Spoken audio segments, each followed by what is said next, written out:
Hey, Happy New Year, everyone. Um, what we're going to start off with for the new year is something really simple, going back to some of the first jigs that I ever tied. Um, what we have in the vise is a 1/8 ounce football head jig, painted black, with a size 1 Eagle Claw 500 BP little nasty jig hook. Really good hook, by the way. I call this jig the sinner because it's ugly, it's sin, but it's some of the first jigs that I had success with when I first started tying jigs.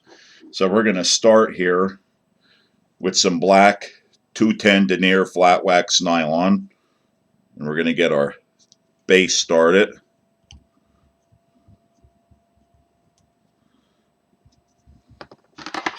And you'll take notice I have that little groove cut, and that's just to keep the thread from slipping down. This is going to be a really easy jig to tie. The first thing we're going to do is we're going to put our accent color in. This is going to be a dark jig. It's going to be black and purple. So I want that to be a hook shank, maybe a hook shank and a half behind the end of the hook. But this is going to be different because I'm going to cut the top off, but I'm not going to make it even with the collar. This is going to be above the collar. It gives it a rough look. So it makes it real easy. You don't have to worry about any hair sticking out because we're going to have it sticking out. And you're going to want this about a 1/4 inch or so above the head. It really doesn't matter, actually. It just matters as long as it's over the head. This is some of the first ones that I tied where I couldn't get it real nice and neat. Make a couple securing wraps. Work the hair around.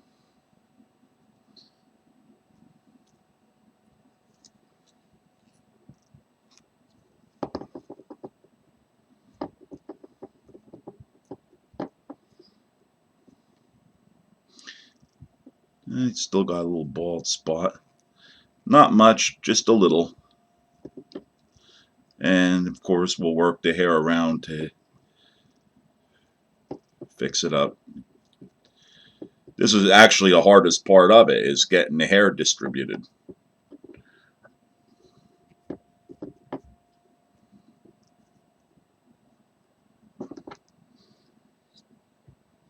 Couple wraps to hold it.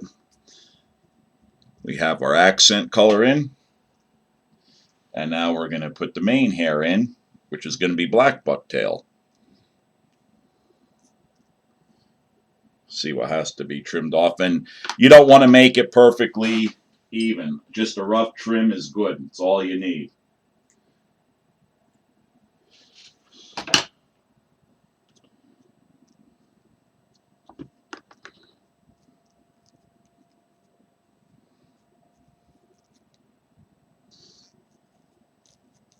You work it all the way around.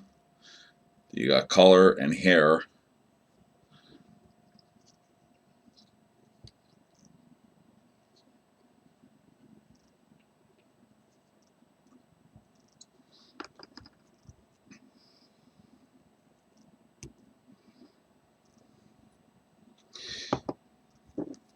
It's starting to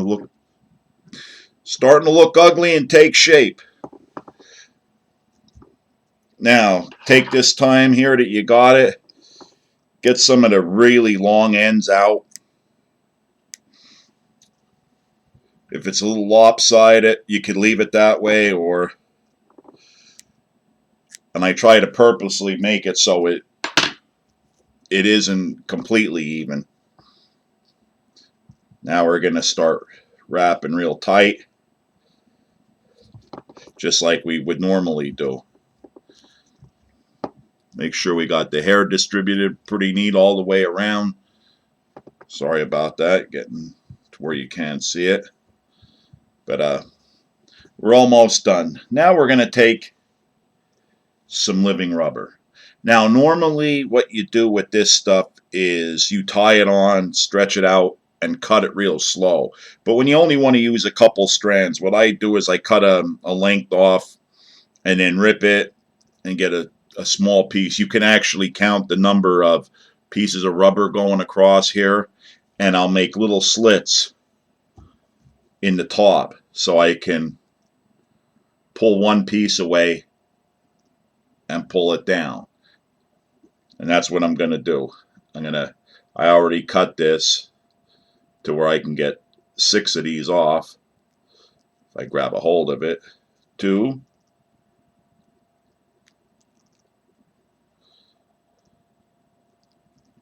3. 4.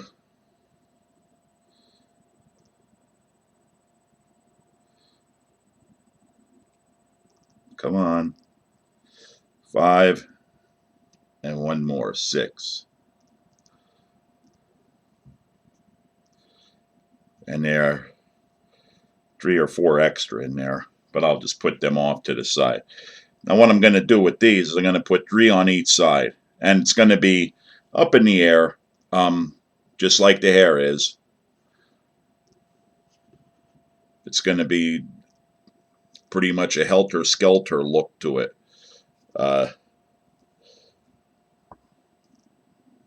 And again, it's not pretty. And you want it, that's what I forgot to tell you, I apologize. You want this rubber to end about the hair, maybe go a little past, but you want it around the same length. Very close to it, if not exact.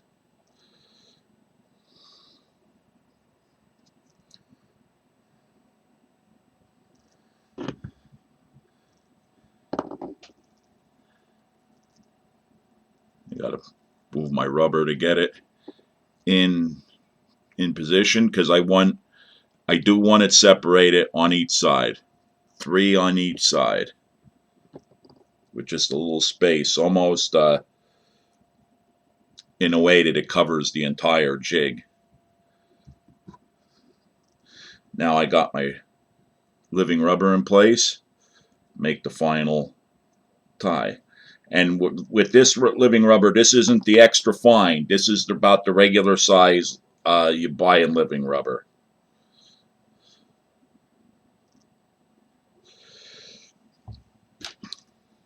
Finish it up with some whip finish.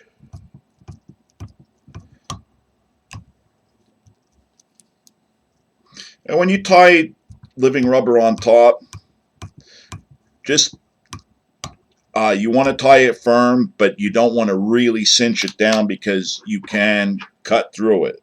So, and that takes a little bit of practice. But like I said, this jig is really simple and easy to tie.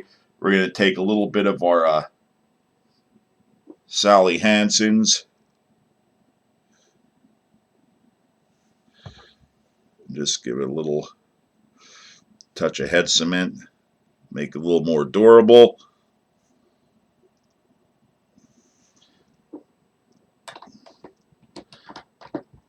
And there you have it.